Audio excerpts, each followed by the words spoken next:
कापडाच्या रोलचा मोठा अपहार.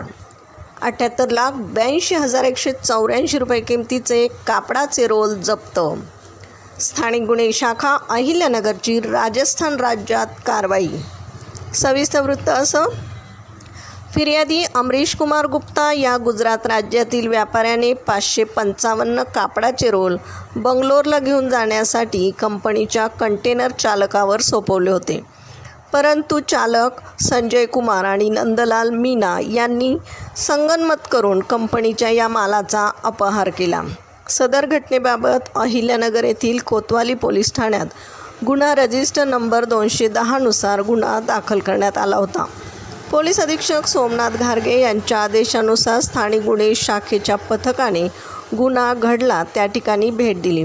गुन्ह्यातील आरोपींची माहिती संकलित केली असता प्राप्त माहितीनुसार आरोपींनी नवापूर जिल्हा नंदुरबार येथे कंटेनरमधील मुद्देमाल दुसऱ्या वाहनात भरून अपहार केल्याचे निदर्शनास आले. CCTV फुटेज तपासणीतही आरोपी सापडले नाहीत.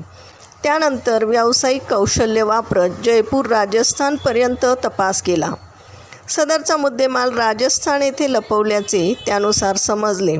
अहिल्यानगर स्थानिक गुन्हे शाखेच्या पथकाने तात्काळ राजस्थानमध्ये जाऊन आरोपी मोहम्मद सलाउद्दीन, बाबूलाल जाट, मोहम्मद सज्जाद, संजय कुमार आणि नंदलाल मीना यांच्यावर कारवाई केली आहे.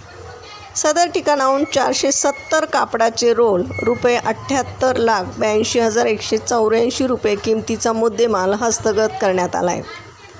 सदरची कारवाई पोलीस अधीक्षक सोमनाथ घारगे यांच्या मार्गदर्शनाखाली पोलीस निरीक्षक किरण कुमार कबाडी, संदीप मुरकुटी, सुनील पवार, रिचर्ड गायकवाड, फुरकान शेख, भगवान थोरात, प्रशांत राठोड, विशाल तनपुरे, सोनल भागवत, उमाकांत गावडे आणि अरुण मोरे यांच्या पथकाने केली आहे. प्रतिनिधीसह महाराष्ट्र जनता न्यूज, अहिल्यानगर. महाराष्ट्राचा बुलंद आवाज. क्षणोक्षणी अपडेट, सत्याचा निर्भीड शोध. राजकारण असो वा समाजकारण, शेती असो वा सामान्य माणसाचे प्रश्न, वा असो क्राईम रिपोर्ट, प्रत्येक बातमीचा अचूक वेध. ताज्या बातम्या आपल्यासाठी. पाहत रहा महाराष्ट्र जनता न्यूज. महाराष्ट्र जनता न्यूज नंबर 1 चॅनल. आजच लाईक, शेअर आणि सबस्क्राईब करा.